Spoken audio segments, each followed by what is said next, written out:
Yeah. You get a discount. Okay, good morning. I'm actually quite tired. I was watching the elections, and when at about 11 o'clock I saw that what the result was going to be. It's interesting the way the news tries to stretch out the dramatics of it. It was obvious by 10 o'clock. It was obvious, who was going to be the next president. And I just feel bad. He's really inheriting the mess that the previous president did on the first term is. Don't make coffee come out of my nose. It's always difficult for a new president after his election to try to fix what the person who was in office did right before him. Sometimes it takes 2 terms to do so. Yeah. Because they inherit such a... Anyway, as I said yesterday, good morning, it doesn't really make a difference who's president. It's all in Hashem, it's just a question. But I think we have a lot of lessons to learn, and this is not a political statement. Obviously, we have the Stearns here who are very much pro the individual who won. I am saddened by it, but that's just me, and half the country agrees with me and half the country doesn't. So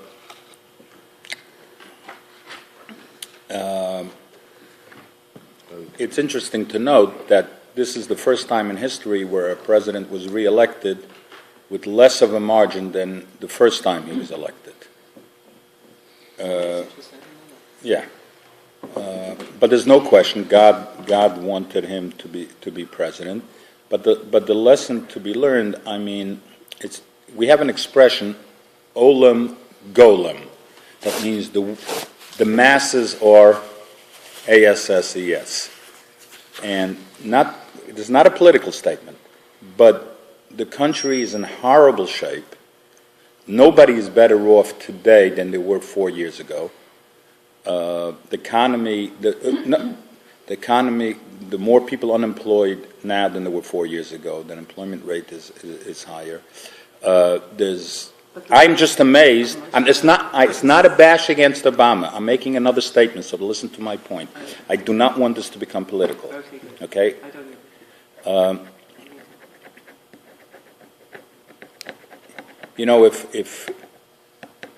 When countries have a disaster, America is there. Next to Israel, probably America is there at first, and they fly in millions, if not billions, of tons of food and water and everything. And here we are, the Northeast gets hit, and there are people still waiting 10 hours online because somebody can't fill up a couple of jet planes with fuel and bring it over. So we should have it from 500 miles away, truck in some trucks, and... 100 miles. Right. It's amazing. It's like it defies. To me, it defies. They got 3 barges in New York Harbor with fuel waiting off the. Yeah. That's what I mean. Everybody's saying they're waiting. They're there. If Haiti needed fuel, they were there 24 hours later. Look at Katrina. They were dropping things in by.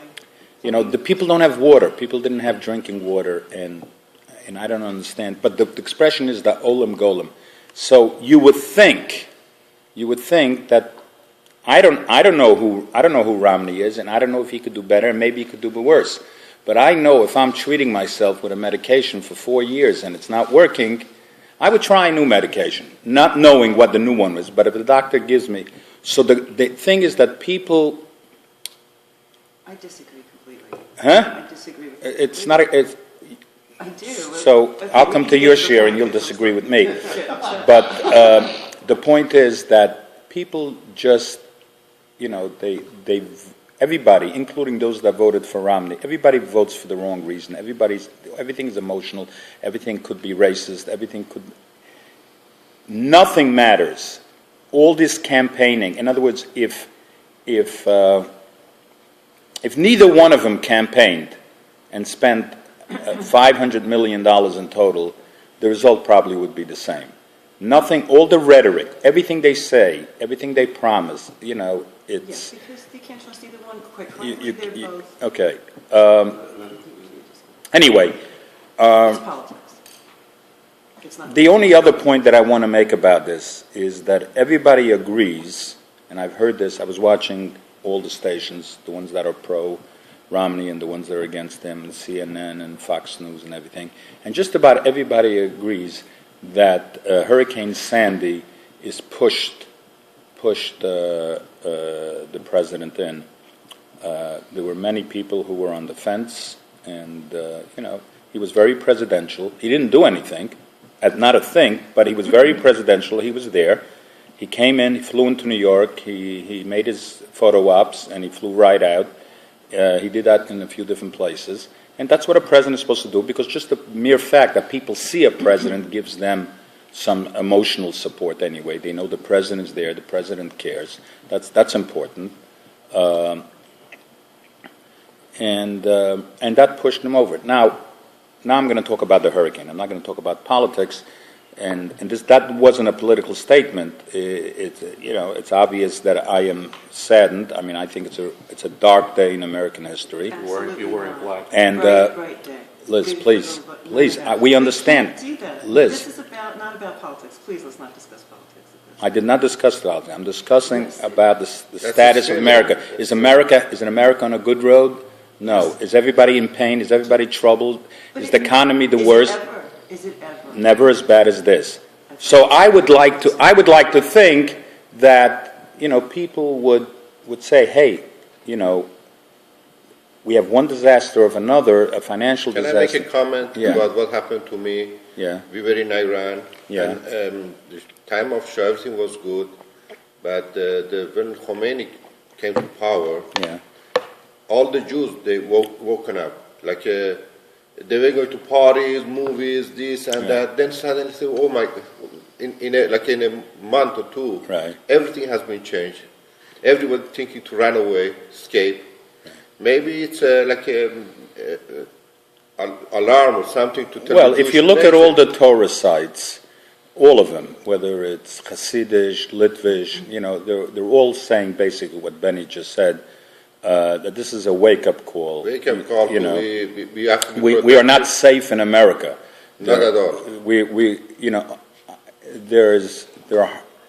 I'm not going to be a The Jews, predictive they were doom. safe in Europe. You're not safe. Yeah, Jews aren't safe anywhere at any time. Only under Hashem's protection. I understand, At but any moment things can but change. there was a very relaxed comfort feeling being here in America. It's gone. Whether you're Jewish or not, America has lost its glory. I feel much Liz, more relaxed Liz. about Romney. With Romney, I was very apprehensive. Liz, you just said you don't want to make it political. I know, but you keep. Let's talk about the course. I wasn't talking about the president. I was talking about the status of the country.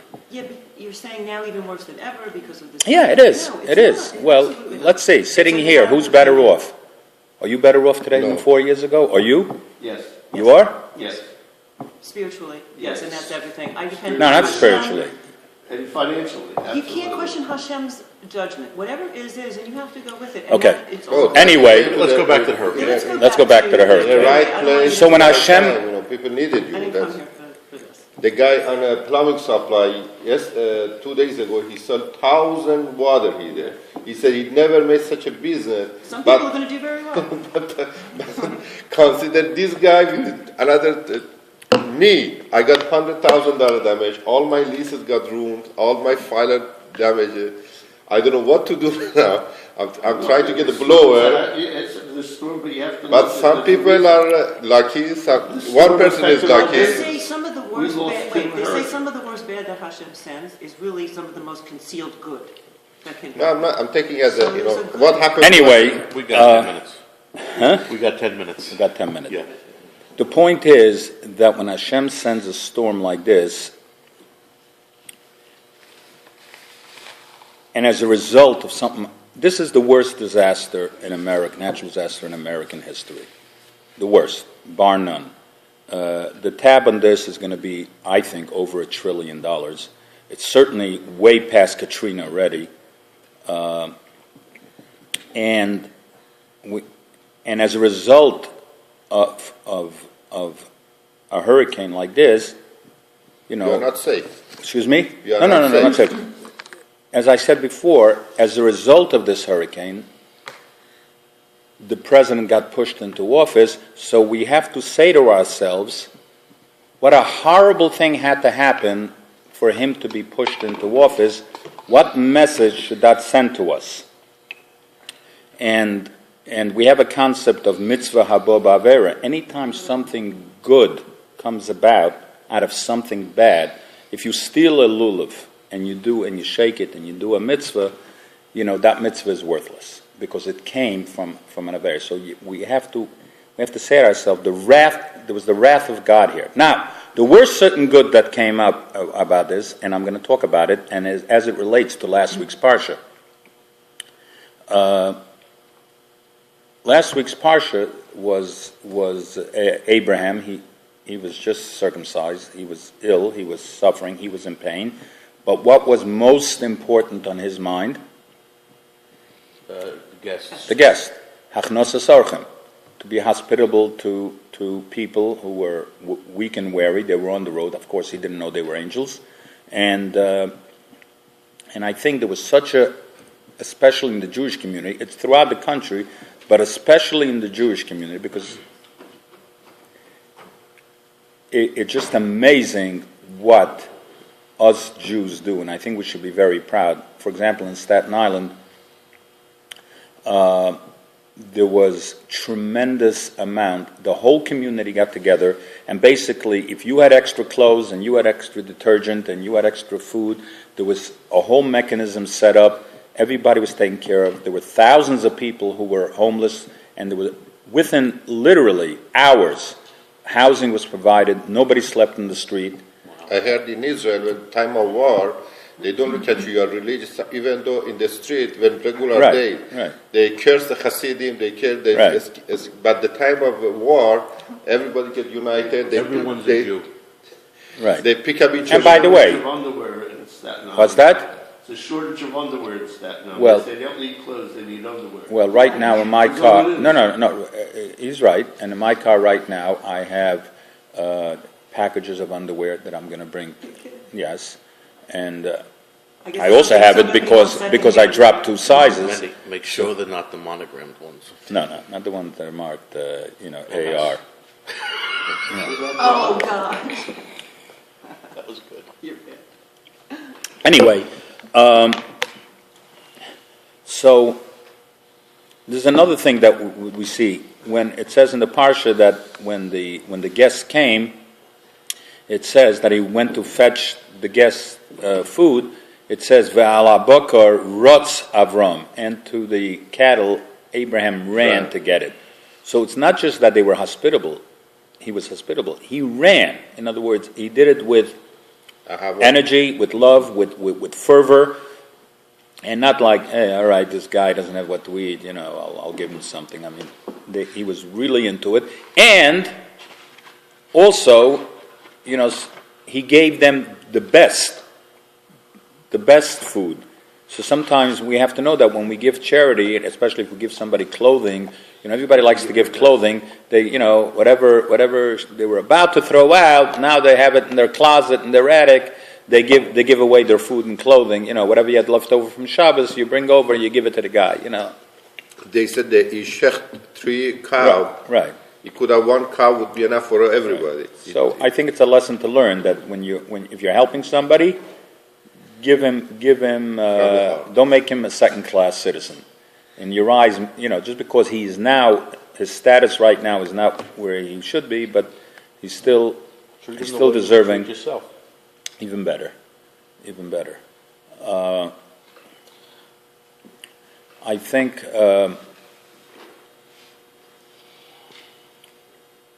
we have to really thank people. I don't think people like us. I think I said this yesterday. People like us. It's just amazing how thankful we should be. And we're all a little agitated maybe about some ridiculous thing in life, and there are thousands, tens of thousands of people who've lost everything.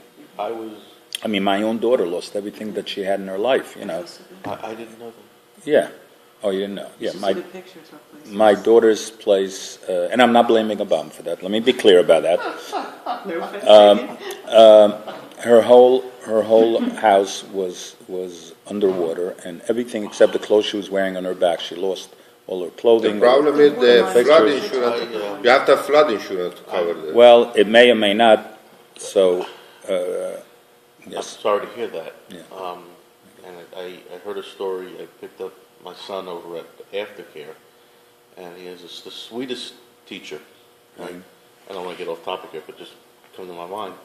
And I said, Etley, I'm really worried we won't have Minion today. so we can talk. Yeah. I said, Etley, how you doing? She says, oh, I'm fine. I got through the hurricane, but I can't go to my house for 3 months. Yeah. And she said it as if it was like just another day. And I said to her, I said, it's amazing how you can stand here and tell me that with the same energy and smile that you give me every Monday when I Right. pick Ethan up. Amazing. And I said, here, all last week I'm in a pissed off mood because I got no power. Right. And meantime, my house is dry, and it puts it into perspective. So I'm sorry. No. It's a good point, Yeah. and we can't say it enough that we really have to prioritize things, put things in perspective, and appreciate what we have. And we really, all we should be doing our whole lives is making somebody else's day brighter and happier. And every day, somebody should do something like that. And except for today, I hope I provided some happiness to the Stearns when I give my share. It was not a personal attack. Obviously, I know you don't agree with me. You don't have to keep telling me that. I know you disagree with me. I'm very cognizant of that. But I wanted to get a certain emotion out. I wanted people to realize not to be complacent. And people are very complacent, and they think that things are going to happen by itself. You have to go out and do things, and Everybody's their own little world. You have and to affect what's around you. and just You're right. realize that how important it is more than ever to be thankful for what we have, and to pray that we should continue being well and our fellow Jews. Okay. Can I give a comment something? Yeah. I think all the Jewish people should have some investment in Israel. How many trees I have? Yeah, really. Yeah. I have a little plot of land. People should support Israel. People should support Israel. I some money. have been on and off toying with the idea of making Aliyah, and Really? I think it's something that I'm even more and more going to be thinking about. If I can convince Bubbies to open up a branch there, I think that would be the Push. push. No, the coffee's not strong enough. Coffee's not strong. Actually, my father owned a coffee company in Israel at one point. We talked yesterday about everything in the Torah. Rabbi Rapport spoke about it. He questioned why the Torah keeps repeating the story of the courting of a wife for Isaac, for Yitzchak, and it's not just the stories. I've said previously, the Torah is not telling us stories. Everything in the Torah is a reason, and everything we can learn from, and every single letter in the Torah there's a purpose from it, and we can learn out everything from the letter. And I just want to give you a few examples. I'm first going to tell you about a medrash pliya, which I think I mentioned that word to you guys before. A wondrous medrash. There's the medrash that says something, and it doesn't make any sense. And I think I brought up the concept of ein manichin tefillin ela b'Shabbos. You only put in tefillin, and how we explain that. So there's another medrash that says that when it talks about in the Torah about a bechor, does everybody know what the word bechor means? Firstborn. The firstborn. Okay, it's spelled. If everybody can see, Beis Chaf Resh bechor. So that now really it should be spelled with a vav over here in between. It should be Beis Chav Vav Resh, Bechor. And it is spelled that way in the Torah many times. But when it says in the Torah about giving the firstborn, what's a firstborn entitled to? Do you know? 2 portion. Okay. So when he's entitled to 2 portions of inheritance, so there's a medrash that says that If it's a girl, what was if it's a girl? No. So there's a medrash that says Go to the son. Let's say first is no. If a If there's a bechor, girl first and then a son still gets double or no? no. So there's a medrash that says that because bechor is spelled without a vav, that's called it's chaser. It's missing. Words can be written mole, full, and chaser, missing. When it has the vav, it's a full. When it doesn't have a vav. When it doesn't have a vav, it's missing. And because there's a vav missing from this, that's the proof that a bechor gets double. Now, we could spend 1,000,000 years trying to figure out what does the fact that a vav is missing have to do with a bechor getting double. But here's once I tell you the answer, it's so cute. Okay? Can you leave it for tomorrow, the answer? No. Why you want to be hanging? I want to think about it. No, you're not going to think about it. Because if you look at the word bechor, Bet. you notice that every letter is double the letter before. A bet is double aleph. A chaf, the letter before is a yud, which is 10, which is double. And a reish is 200, which is double the letter. So because it's spelled without had there been a vav is not double of hey. So because it's missing with a vav, we learn that he gets double. Now, with that same thing, I'm just going to say two things quickly. Amazing. Isn't that cool? Is how much did Avram pay Ephron for the 400? So there's another measure that says that because where it says Ephron is always spelled in the Torah with a vav, ayin fei, but once it's spelled without it. So because it's spelled without it, we know he paid. That's why he paid 400. Why? Because without the vav, Ephron is gematria exactly 400. Had there been a vav, it would have been 406. That's what people say that stuff. but when they say that a man wrote the Torah, no one could ever figure Now out. I'm going to say just one more thing. When Avram paid 400, Ephron first said, "I don't want any money. I don't want that." Then he says, "You know what? I'll take 400. Beini ubeincha mahi. Between me and you, what's $400? That's the expression he made. It wasn't dollars, whatever it was. So he used the expression between me and you, what's 400? So there is a shot that I actually heard from Rabbi Fox. That look how cute this is also. Between me and you, let's look at Avram's name. What's between his name? What's the middle of his name? Resh. A resh, right? It got an olive base here, so the resh is in the middle. What's the middle of Ephron? Resh. So between you and me, between both of us, we have resh and resh. 200 is 400. Okay. Gracious 200? Thank you, Right. I know now. All right. That's what they like to hear. Have a good day, everybody. Thank you.